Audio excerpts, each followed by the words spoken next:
Bismillahirrahmanirrahim. Assalamualaikum warahmatullahi wabarakatuh.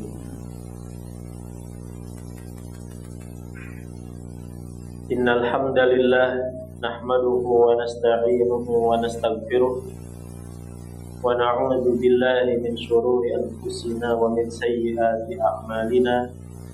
Man yahdihillahu fala mudilla lahu wa man yudlil fala hadiya lahu. Asyhadu an la ilaha illallah wahdahu la syarika lah wa asyhadu anna Muhammadan abduhu wa rasuluh salawatullahi wa salamuhu alaihi wa ala alihi wa ashabihi wa sallama tasliman katsira. Ya ayyuhalladzina amanu taqullaha haqqa tuqatih wa la tamutunna illa wa antum muslimun. Fa inna asdaqal hadithi kitabullah wa khairal hadi hadi Muhammadin sallallahu alaihi wasallam wa syarrul umuri muhdatsatuha wa kullu muhdatsatin bid'ah wa kullu bid'atin dhalalah wa kullu dhalalatin finnar. Amma ba'du, ma'asyiral muslimin wal muslimat rahimani wa rahimakumullah. Alhamdulillah, kita bersyukur memuji Allah Subhanahu wa taala, di mana atas kemudahan dari Allah Subhanahu wa taala dalam kesempatan siang hari yang berbahagia ini kita bisa kembali duduk di majelis ilmu untuk mendengarkan ayat-ayat Allah Subhanahu wa taala, untuk mendengarkan sabda Rasulullah sallallahu alaihi wasallam, dan mudah-mudahan dengan duduknya kita di majelis ini Allah Subhanahu wa taala akan memudahkan kita di surga. Amin ya rabbal alamin. Jamaah yang dimuliakan oleh Allah, kita akan melanjutkan kajian kita masih bersama kitab Ahadits Islahil Qulub, hadis-hadis yang berkaitan dengan perbaikan hati, karya dari Syekh Profesor Dr. Abdul Razzaq bin Abdul Muhsin Al-Badr hafizahumullahu ta'ala. Di kesempatan atau di pertemuan sebelumnya kita masih berada di hadis yang keempat, yang pembahasannya adalah berkaitan dengan muharrikatul qulub, penggerak-penggerak hati, atau kita berikan judul motor penggerak hati orang-orang yang beriman. Motor penggerak hati orang yang beriman itu ada 3. Yang pertama adalah al-mahabbah, rasa cinta. Kemudian yang kedua adalah ar-roja, rasa harap. Dan yang ketiga adalah al-khawf, yaitu rasa takut. Kita sudah membahas motor penggerak yang pertama, yaitu al-mahabbah, yang dikatakan oleh Syekh Abdul Razzaq, cinta itu maqamul hubbi minal ibadah, maqamur ruh. Bagaimana dia bisa menjadi motor penggerak bagi hati? Karena kedudukan mahabbah bagi ibadah itu seperti kedudukan ruh bagi jasad. Artinya jasad itu tidak akan bisa bergerak tanpa adanya ruh. Demikian juga aktivitas ibadah seseorang tidak akan bisa bergerak, dia tidak ada motivasi untuk melakukan suatu peribadatan kecuali di dalam hati ada rasa cinta. Kemudian jamaah yang dimuliakan oleh Allah Subhanahu wa taala, kita sekarang masuk ke motor penggerak yang kedua, yaitu ar-roja, rasa harap. Kata Syekh, ar-roja'u qaidun ila kulli fadilatin, bahwasannya roja itu posisinya bagi hati seperti pembimbing dia seperti mentor yang membimbing hati ini untuk berjalan mendapatkan setiap keutamaan-keutamaan. Roja, rasa harap itu yang memotivasi hati kita untuk bisa istiqomah, untuk terus termotivasi untuk mendapatkan segala keutamaan yang dijanjikan oleh Allah Subhanahu wa Ta'ala. Dan Allah Subhanahu wa Ta'ala ketika memberikan janji-janji indah, janji indahnya Allah apa Pak? Surga Allah Subhanahu wa Ta'ala, itu Allah tidak akan menyelisihi janjinya. Innallaha la yukhliful mi'ad. Sesungguhnya Allah Subhanahu wa Ta'ala tidak akan pernah menyelisihi janji-janji. Dan apabila kita analogikan, jamaah yang dimuliakan oleh Allah, bahwasannya rasa harap ini dalam kehidupan kita sehari-hari, pun, kalau kita tidak memiliki rasa harap, maka kita tidak akan pernah bergerak. Ada seorang yang misalkan dia memiliki niatan baik untuk menikahi seorang akhwat, maka si ikhwan ini secara otomatis dengan harapannya kepada si akhwat akan menggerakkan langkahnya untuk bisa datang ke orang tuanya. Rasa harap itu, rasa harap ingin menikahi seorang akhwat akan menggerakkan kakinya untuk bisa berjalan ke rumahnya untuk melamar, meminang, mengkhitbah. Begitu juga dengan ar-roja ini. Seseorang akan tergerak untuk beribadah, untuk melakukan segala ketaatan kepada Allah, bahkan dengan sungguh-sungguh ketika di dalam hatinya ada ar-roja. Dan Rasulullah Shallallahu Alaihi Wasallam adalah manusia yang paling sempurna rasa harapnya kepada Allah, yang paling benar rasa harapnya kepada Allah Subhanahu wa Ta'ala.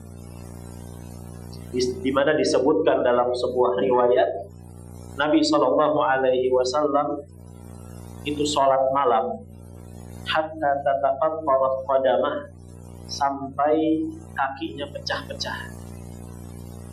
Apa yang membuat beliau bergerak bisa menahan rasa sakit itu? Karena beliau menginginkan balasan dari Allah. Kata Aisyah, wahai Rasulullah, bukankah dosa-dosamu yang telah lalu dan yang akan datang itu sudah diampuni?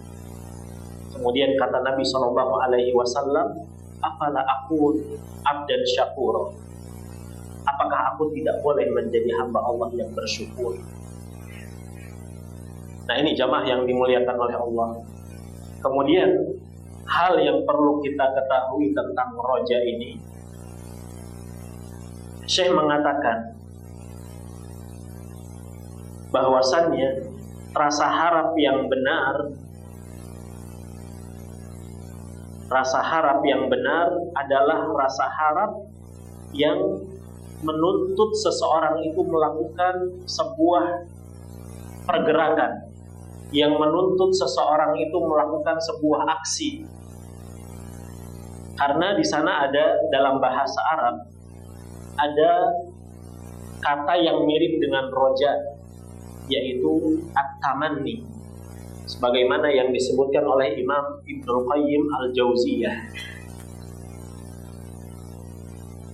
Roja itu yakunu ma'abadlil juhri wastifraghit taqah fil ityan bi asbabil dhafri wal fawz.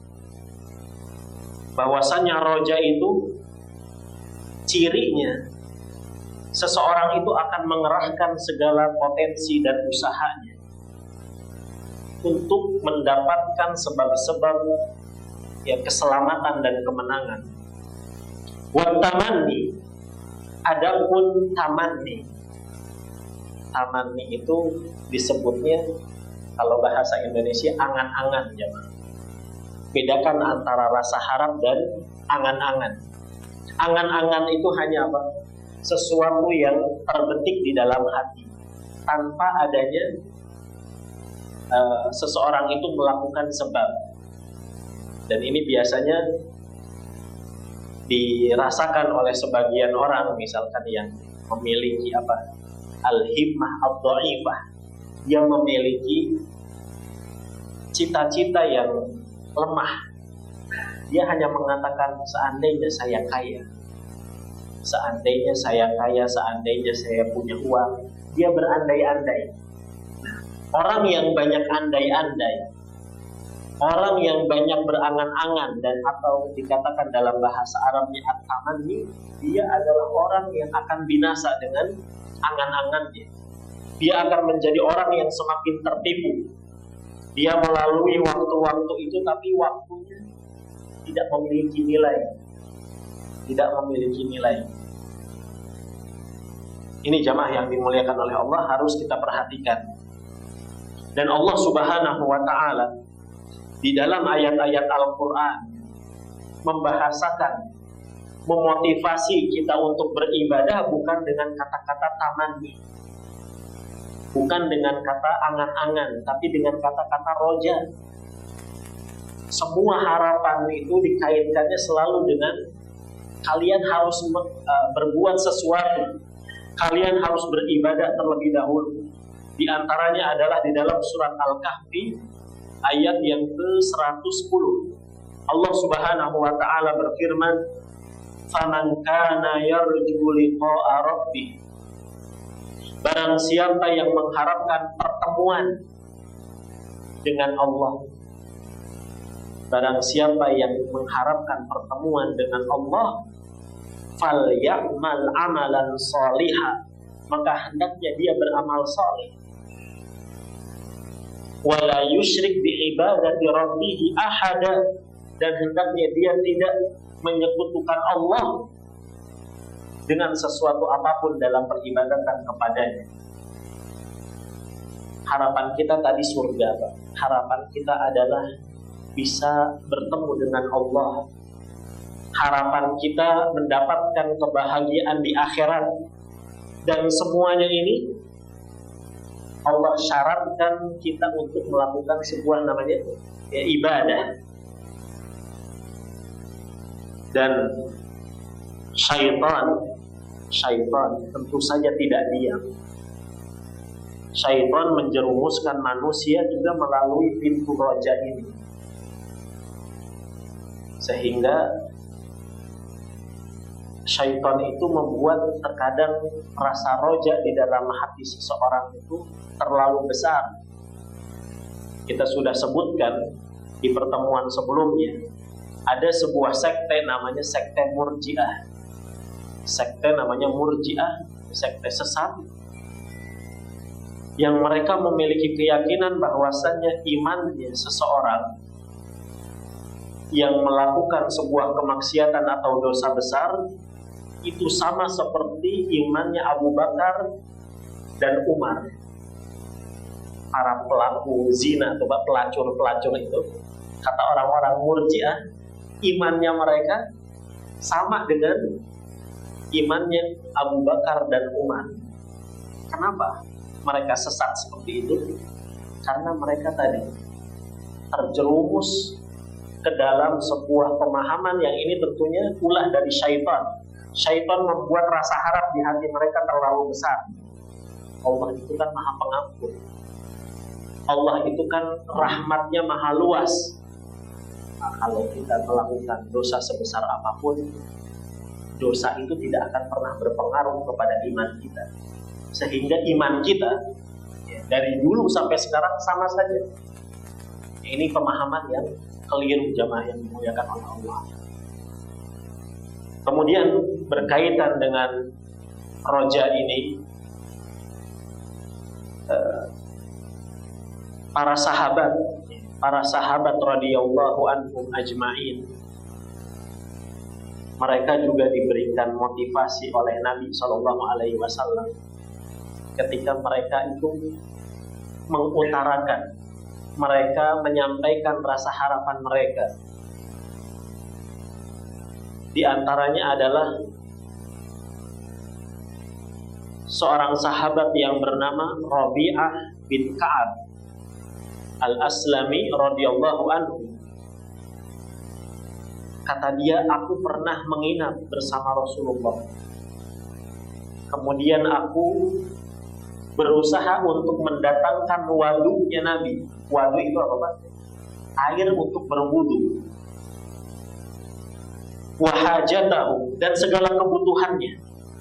Kemudian kata Rasulullah Sallallahu Alaihi Wasallam, Rasulullah mengatakan kepadaku, sal, minta, ayo, kamu mau minta apa? Kalau kita, wahai Rasulullah, minta digaji. Kita sudah melayani. Kalau orangnya mata duitan, dia materialistis, maka dia hanya biasanya yang dia harapkan dunia, dunia, dan dunia. Kata Nabi Shallallahu Alaihi Wasallam, wahai Rabi'ah, ayo minta, antum minta apa? Kemudian kata Rabi'ah, as'aluka murafaqataka fil jannah. Yang saya minta hanya satu, wahai Nabi. Yang saya harapkan hanya satu, yaitu aku bisa berdampingan dengan di surga. Semua kita, Pak, kita ingin berdampingan dengan Rasulullah Sallallahu Alaihi Wasallam. Ketika Rabi'ah mengutarakan harapannya, permintaannya, Nabi Sallallahu Alaihi Wasallam menimpali dengan kata-katanya, al-ghayra dzalik. Ada lagi tidak? Ada lagi tidak permintaan yang lain? Ya, Pak, para sahabat harapannya selalu dikaitkan dengan akhirat. Kalau kita hidup di zaman yang begitu dunia ini betul-betul dibuka lebar-lebar oleh Allah, terkadang kita dibuat lupa dengan akhirat. Para sahabat pikirannya ke akhirat. Kemudian kata Rabi'ah, wahai Rasulullah, wala, permintaanku cuma itu, hanya satu, hanya bisa berdampingan denganmu di surga nanti. Maka kata Nabi Shallallahu Alaihi Wasallam, untuk mewujudkan harapan Rabi'ah, kata Rasulullah, apakah dengan duduk-duduk manis? Kata Nabi, fa'inni ala nafsika bikathratis sujud, wahai Rabi'ah, bantu aku untuk merealisasikan harapanmu dengan engkau memperbanyak sujud, perbanyak sholat. Kalau engkau ingin berdampingan denganku di surga, jangan malas untuk melaksanakan sholat, khususnya sholat fardu. Ini jamaah yang dimuliakan oleh Allah. Orang yang harapannya tipis, orang yang harapannya tipis tidak mungkin memiliki cita-cita seperti ini. Baik, jamaah yang dimuliakan oleh Allah Subhanahu wa Ta'ala, hal lain disebutkan dalam beberapa hadis. Kalau kita memang harapannya ingin berdampingan dengan Rasulullah Sallallahu Alaihi Wasallam, maka perbaiki akhlak kita kepada sesama. Nabi Sallallahu Alaihi Wasallam bersabda, inna min ahabbikum ilayya wa aqrabukum minni majlisan yaumal qiyamah ahasinukum akhlaqa. Sesungguhnya orang yang paling aku cintai dan orang yang paling dekat tempat duduknya nanti di surga pada hari kiamat kelak denganku adalah manusia yang akhlaknya paling baik. Manusia yang akhlaknya paling baik. Akhlaknya baik kepada Allah, akhlaknya baik kepada Rasulullah, dan akhlaknya baik kepada sesama makhluk. Baik. Kemudian jamaah yang dimuliakan oleh Allah Subhanahu wa Ta'ala, motor penggerak yang ketiga. Apa motor penggerak yang ketiga? Yaitu al-khawf, rasa takut. Kata Syekh Abdul Razak, al-khawfu sa'iqun wa zajirun lil 'abdi bil mudhi fi ta'ah wal bu'di 'anil haram wal ithmi. Bahwasannya rasa takut. Kalau roja itu tadi ibaratnya seorang pembimbing dan mentor.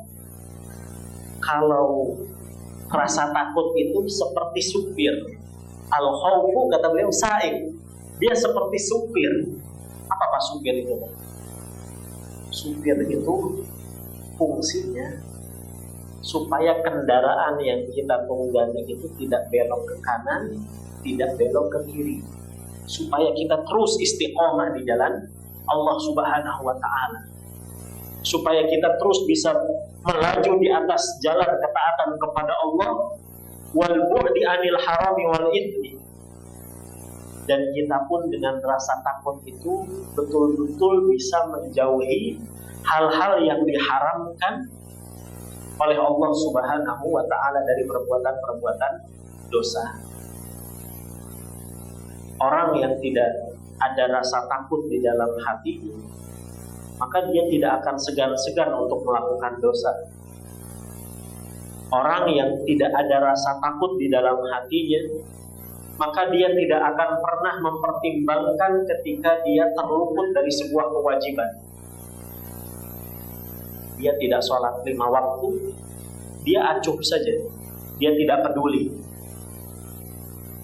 Oleh karenanya rasa takut itu betul-betul penting, betul-betul penting. Dan sekali lagi syaitan tidak pernah diam. Sebagaimana syaitan bisa menjerumuskan seseorang dari pintu cinta dengan bulu itu apa Pak? Berlebih-lebihan. Orang Syiah mereka cinta kepada Husain bin Ali, tapi setan di situ masuk sehingga bulu mereka dijadikan berlebih-lebihan rasa cintanya.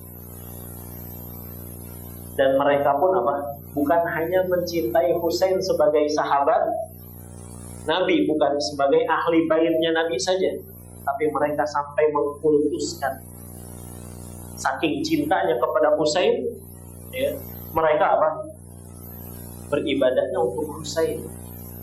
Mereka mengiris-iris kulit mereka, mengeluarkan darah untuk Husain. Kalau kita kan menyembelih untuk siapa Pak? Allah Subhanahu wa Ta'ala. Berbeda dengan orang-orang Syiah. Sebagaimana syaitan juga bisa menjerumuskan manusia dari pintu roja, syaitan pun bisa menjerumuskan seseorang dari pintu al-khawf, rasa takut.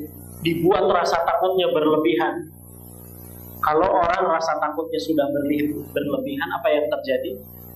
Putus asa. Orang kalau rasa takutnya sudah berlebihan kepada Allah, maka dia akan putus asa. Ada sebuah permasalahan jemaah. Ketika seseorang mengingat-ingat dosanya, kita kan takut dengan apa Pak? Ketika melakukan dosa, apa hukumnya kita mengingat-ingat dosa di masa lampau? Sebelum antum ngaji ini, sebelum antum kenal dakwah ini, kita nih hidupnya gelap. Kita hidup di lingkaran jahiliyah. Ada yang dengan ribanya, ada yang dengan alkoholnya, ada yang dengan judinya, ada yang dengan main wanitanya. Apa hukumnya mengingat-ingat dosa itu? Kata Syekh Muhammad bin Shalih Al-Utsaimin, dilihat, dirinci. Kalau dengan mengingat dosa itu dia termotivasi untuk menambal, untuk mengalahkan dosa-dosa di masa lampau itu dengan ketaatan, maka itu boleh. Dan ini juga sebagaimana yang disebutkan oleh Syekhul Islam Ibnu Taimiyah dalam kitabnya Al-Wasiyatus Sughra. Jadi mengingat-ingat dosa di masa lampau itu boleh kalau itu menjadi motivasi, penggerak buat kita untuk melakukan ketaatan. Saya harus tambal. Kalau dulu saya banyak mencuri, banyak korupsi, maka kata Syekhul Islam Ibnu Taimiyah, cara untuk menembus dosa tersebut adalah dengan amalan yang mirip. Kalau itu berkaitan dengan dosa harta, maka ditambal dengan ketaatan yang berkaitan dengan harta. Apa Pak? Sedekah, sedekah, infak. Kalau dosa di masa lampau itu berkaitan dengan lisan, dengan ghibah, maka ditembusnya dengan memperbanyak zikir dan memperbanyak tilawatul Quran. Kalau dosa di masa lampau itu berkaitan, contoh misalkan, dengan menghilangkan nyawa, membunuh dia, apa Pak? Taubatnya, dia berusaha tampaknya. Kalau dulu Wahsy ketika membunuh pamannya Rasulullah Hamzah, kata Wahsy, dulu aku membunuh pamannya Hamzah, pamannya Rasulullah yang bernama Hamzah bin Abdul Muttalib radhiyallahu anhu di perang Uhud. Untuk menembusnya, Wahsy membunuh seorang nabi palsu. Namanya siapa? Musailamah Al-Kadzdzab.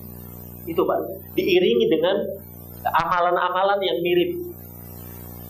Itu kalau termotivasi. Tapi kalau misalkan mengingat-ingat dosa di masa lampau itu membuat seseorang menjadi apa? Putus asa.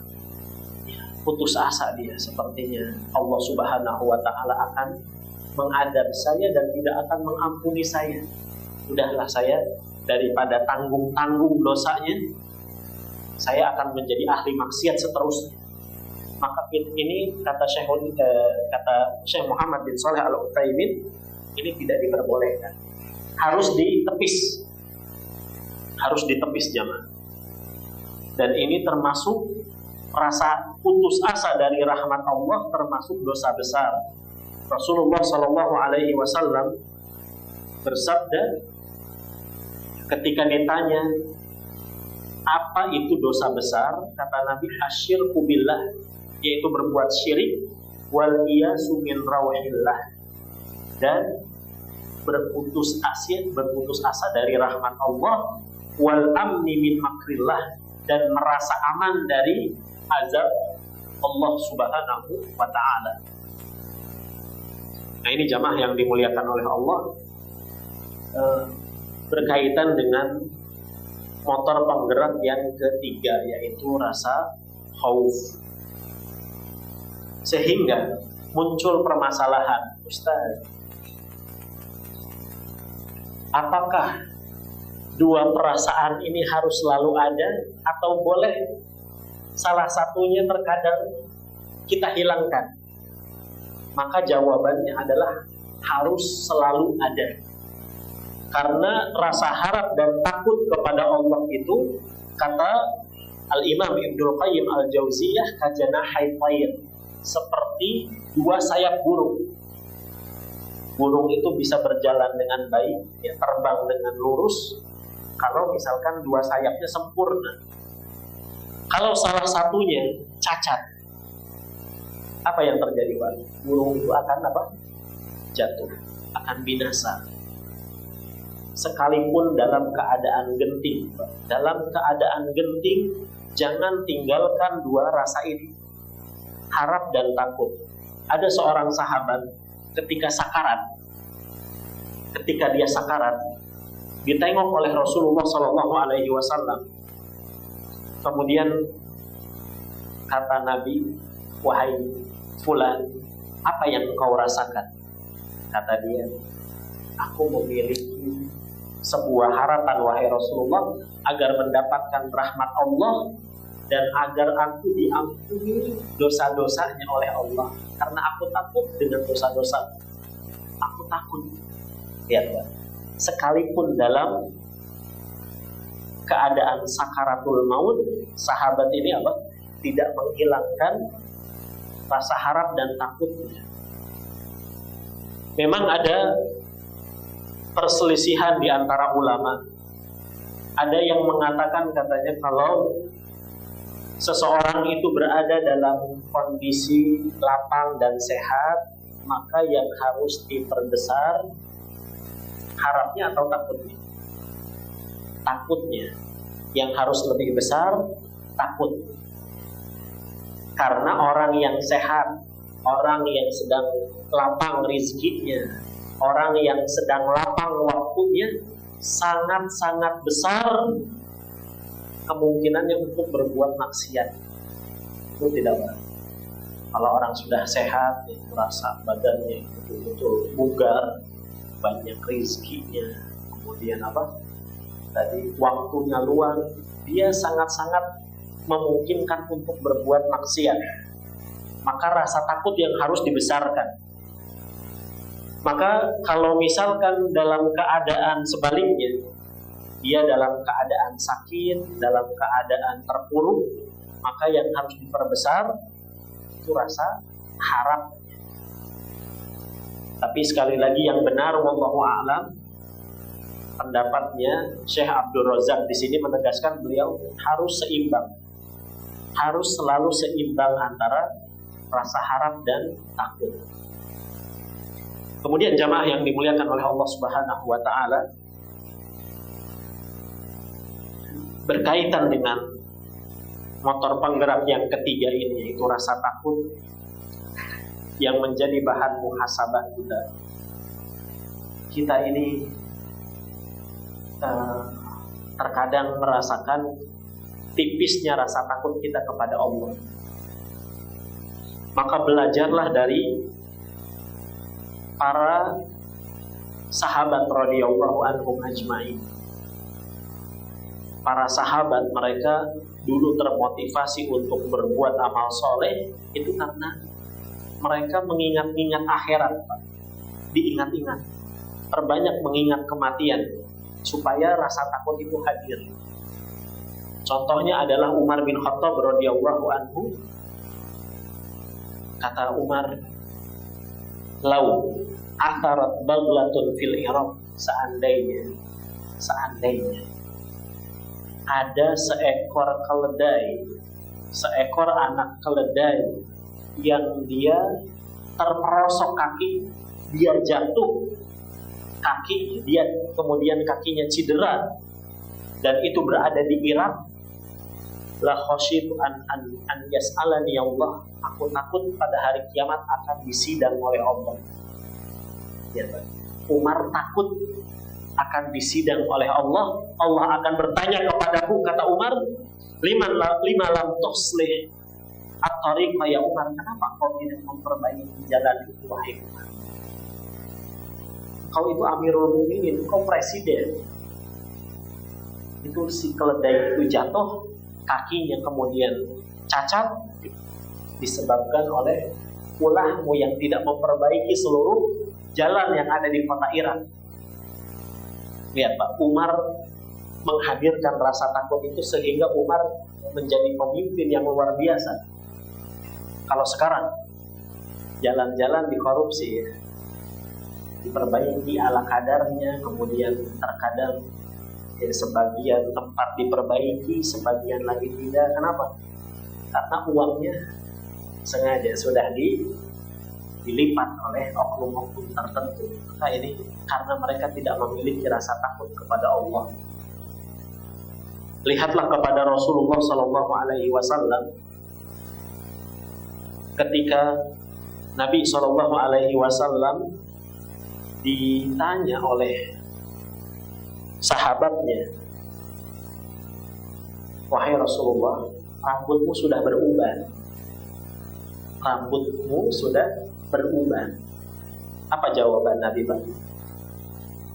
Syayyabatni Hud. Rambutku ini beruban dikarenakan aku takut, ya, selalu ada rasa takut karena aku membaca surat Hud. Ada Pak di dalam Al-Quran namanya surat Hud. Itu isinya apa? Tentang diazabnya umat-umat terdahulu dan berkaitan dengan hari kiamat. Ini saya tadi katakan di awal bahwa ketika rasa takut itu ingin dihadirkan, maka banyak mengingat kematian, banyak mengingat akhirat. Ini Rasulullah Sallallahu Alaihi Wasallam. manusia yang sudah diampuni dosanya yang telah lalu dan yang akan datang masih berusaha untuk menghadirkan rasa takut itu. Kalau kita juga misalkan melihat fenomena-fenomena alam, Pak, contoh misalkan gerhana matahari atau gerhana bulan, misalkan juga ada gempa bumi, tsunami, patahnya sebuah lempengan, terkadang itu hanya kita jadikan sebagai berita yang berlalu begitu saja. Berbeda dengan Rasulullah SAW, begitu besarnya rasa takut beliau kepada Allah. Dalam sebuah riwayat disebutkan Nabi SAW ketika itu mondar mandir, aqbala wa adbar, beliau mondar mandir. Kemudian kata istri beliau, wahai Rasulullah, apa gerangan yang membuatmu tidak berhenti untuk jalan ke sana dan ke sini? Kemudian kata Nabi SAW, sesungguhnya aku melihat awan hitam, mendung. Kemudian kata Nabi, aku takut awan tersebut adalah awan yang dikirim oleh Allah kepada kaum Nabi Hud, yaitu kaum Ad. Kalau kita lihat mendung biasa saja ya Pak ya. Lihat mendung biasa saja. Melihat gerhana matahari selfie. Karena tipisnya rasa takut kita kepada Allah. Jangan biasakan seperti itu jamaah yang dimuliakan oleh Allah. Perbanyak mengingat kematian. Kemudian yang terakhir jamaah. Di sini Syekh Abdul Razak membawakan kalamnya, perkataannya Syekhul Islam Ibnu Taimiyah. Kata Syekhul Islam Ibnu Taimiyah bahwasanya dari 3 motor penggerak hati, cinta, harap, dan takut, aqwaha al-mahabbah, yang paling kuatnya adalah cinta. Yang paling kuatnya adalah cinta. Kenapa jemaah? Kalau dibandingkan antara takut dan harap harus seimbang. Nggak boleh berat sebelah, nggak boleh, harus seimbang. Tapi kalau misalkan dibandingkan dengan cinta ini boleh lebih besar. Kenapa? Kata beliau, kata Syekhul Islam, wahiyya maqsudatun turadu lidatiha li'annaha turadu fid dunya wal akhirah. Rasa cinta itu boleh lebih besar karena zatnya dituntut untuk selalu ada dalam diri seorang hamba, baik itu di dunia ataupun di akhirat. Kita sekarang harus cinta kepada Allah, tidak Pak? Di dunia harus. Di akhirat apakah rasa cinta itu hilang? Tidak. Kita akan selalu cinta kepada Allah, baik itu di dunia ataupun di akhirat. Kata Syekhul Islam, bikhilafil khauf, berbeda dengan rasa takut. Orang yang sudah masuk ke dalam surga, Allah akan hilangkan rasa takut di dalam hatinya. Kenapa? Cinta itu lebih besar karena rasa takut itu akan hilang dari dalam diri seorang hamba ketika dia sudah dimasukkan ke dalam surga. Dalilnya mana Ustaz? Dalilnya adalah surat Yunus ayat yang ke-62. Allah Subhanahu wa taala berfirman, "Ala inna awliya Allahi la khaufun 'alaihim wa la hum yahzanun." Ketahuilah sesungguhnya wali-wali Allah. Wali-wali Allah itu siapa sih? Mereka adalah yang menjalankan ibadah-ibadah wajib kemudian ditambah dengan ibadah sunnah. Itu salah satu kriteria wali Allah, Pak. Bukan yang meninggalkan sholat ya. Katanya kenapa antum tidak sholat? Saya sudah sampai ke derajat ma'rifat. Ini ngomong kosong. Tidak seperti itu. Prinsipnya. Kalau mau jadi wali Allah, kerjakan ibadah wajib ditambah dengan ibadah sunnah. Apalagi kita sekarang berada di bulan-bulan haram, Pak. Kita sekarang di Dzulqa'dah, sebentar lagi di Dzulhijjah. Jangan remehkan amal-amal soleh. La khaufun, mereka tidak akan memiliki rasa takut, kata Allah. Mereka akan dihilangkan rasa takutnya, wala hum yahzanun, dan mereka pun tidak akan merasakan kesedihan. Kemudian dalam hadis juga disebutkan, kata Nabi dalam hadis qudsi, man, barang siapa, kata Allah, aku tidak akan mengumpulkan dalam seorang hamba, dalam diri seorang hamba, dua rasa takut dan dua rasa aman. Barang siapa yang takut kepadaku di dunia, maka aku akan berikan rasa aman di akhirat. Jadi nggak akan takut di dua tempat. Kalau kita takut sama Allah di dunia, rasa takut itu akan Allah hilangkan di akhirat. Sebaliknya, barang siapa yang selalu merasa aman dari azab Allah ketika di dunia, dia tidak pernah ada rasa takut kepada Allah, akhaftuhu fil akhirah, maka aku akan membuat dia takut ketika kelak di akhirat.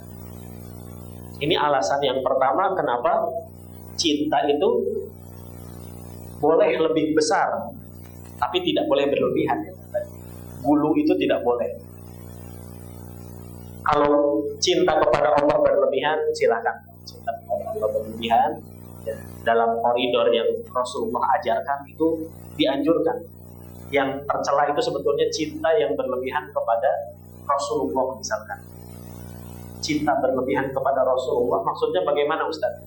Terkadang seseorang cinta kepada Rasulullah berlebihan sampai-sampai melakukan sesuatu di luar koridor syariat, sehingga dia meminta hajatnya kepada Rasulullah. Misalkan, ya Rasulullah agisni, ya Rasulullah agisni, wahai Rasul tolong saya. Rasulullah sudah meninggal, Pak. Bahkan sebagian meminta tolongnya kepada Syekh Abdul Qadir Al-Jailani, saking cintanya. Boleh, Pak. Syekh Abdul Qadir Jailani adalah orang soleh, tapi hati-hati, tidak boleh berlebihan. Harus ada koridor. Sebagian kalangan di kita ketika dikir Syekh Abdul Qadir Al-Jailani Al-Madad, pertolongan wahai Syekh, pertolongan bagaimana? Tidak boleh meminta pertolongan kepada orang yang sudah meninggal dunia. Nah, ini berkaitan tadi yang pertama, alasan pertama kenapa cinta harus boleh lebih kuat, karena diminta oleh Allah untuk selalu dihadirkan baik di dunia ataupun di akhirat. Yang kedua, cinta itu boleh lebih kuat dikarenakan rasa harap dan takut itu muncul dari rasa cinta. Rasa takut. Kita tuh berharap, kenapa, Pak? Ketika seseorang mencintai Allah, kemudian dia tahu bahwasannya zat yang dia cintai, yaitu Allah, adalah zat yang maha pengampun lagi maha penyayang, maka rasa harap itu akan muncul. Jadi rasa harap itu akan mengikuti rasa cinta. Ketika dia mencintai Allah, ya, dia mencintai Allah, kemudian dia tahu bahwasanya Allah itu sangat pencemburu. Apalagi kalau seorang hamba itu bermaksiat dan melakukan kesyirikan, bukan cemburu lagi, Allah murka, maka dia takut. Jadi takut dan harap itu mencintai, rasa harap dan takut itu mengikuti rasa cinta. Itu alasan yang kedua. Poin yang terakhir, jemaah, terakhir. Setelah itu nanti di pembahasan berikutnya kita sudah masuk ke pembahasan baru, insya Allah. Ada pertanyaan, ada masalah di sini, kata Syekh Abdul Razak, bagaimana kalau rasa cinta itu melemah? Kan cinta itu yang paling harus dikuatkan. Bagaimana ketika rasa cinta ini melemah? Maka kata Syekhul Islam Ibnu Taimiyah, caranya ada dua untuk menaikkan rasa cinta kita kepada Allah. Yang pertama, kathratul dzikri lil mahbub, memaksakan lisan kita ini untuk memperbanyak zikir. Karena orang yang banyak menyebut Ya. Nama sesuatu itu tanda hatinya itu akan cinta. Maksudnya bagaimana Ustaz? Contoh Pak, lisan ini terkadang menjadi apa ya? Kita sudah singgung, lisan ini seperti gayung bagi apa? Hati. Kalau hati cinta, itu apa? Akan terlihat di lisan. Begitu juga lisan Pak, supaya hati ini cinta apa? Paksakan lisan ini untuk banyak-banyak menyebut hal yang kita ingin cintai. Contoh, ikhwan, bapak-bapak biasanya kalau lagi kumpul-kumpul, omongannya ta'adud. Mohon maaf, misalkan ngobrol di pojok sana ta'adud, pojok sini ta'adud, kalau ngobrol di luar ta'adud. Itu berarti di dalam hatinya ada apa? Ada rasa ingin, rasa cinta untuk ta'adud. Paksakan lisan itu untuk berzikir kepada Allah, kata Syekhul Islam Ibnu Taimiyah, maka itu apa? Akan menjadikan cinta kita akan perlahan bertambah. Cara yang kedua, jamaah yang dimuliakan oleh Allah, mutala'atu alaihi wa na'maihi, dengan memperbanyak mengingat nikmat. Karena fitrah manusia itu dia akan mencintai pihak yang banyak memberikan nikmat kepada dia. Fitrah ini Pak. Misalkan dari sekitar berapa ini? 20 misalkan jamaah di sini. Ada satu orang yang selalu setiap ustadznya keluar dia kasih hadiah. Dia kasih hadiah, dia kasih hadiah. Apakah ustadz ini perasaannya ke seluruh jamaah sama Pak? Beda. Dia akan cinta kepada siapa? Kepada jamaah yang selalu memberikan hadiah. Begitupun kita kepada Allah. Ketika rasa cinta itu menurun, kata Syekhul Islam Ibnu Taimiyah, perbanyak mengingat-ingat nikmat Allah. Ya Allah, Kau sudah memberikan mata saya, ya, kesehatan kepada mata saya. Alhamdulillah tidak katarak. Alhamdulillah sampai umur 50-60 saya ini tidak stroke. Alhamdulillah semua perserdian normal. Banyak mengingat itu Pak. Maka kita rasa cintanya kepada Allah perlahan itu akan bertambah. Ini jamaah yang dimuliakan oleh Allah, pembahasan kita berkaitan 3 motor penggerak hati orang yang beriman. Alhamdulillah sudah selesai. Di pembahasan berikutnya insya Allah kita akan masuk ke pembahasan yang baru, yaitu faqrul qulub, kemiskinan hati. Demikian saja. Atas perhatiannya saya terima kasih dan mohon maaf atas segala kekurangan. Kita cukupkan dengan doa kafaratul majlis. Subhanakallahumma wa bihamdika asyhadu an la ilaha illa anta astaghfiruka wa atubu ilaik. Assalamualaikum warahmatullahi wabarakatuh.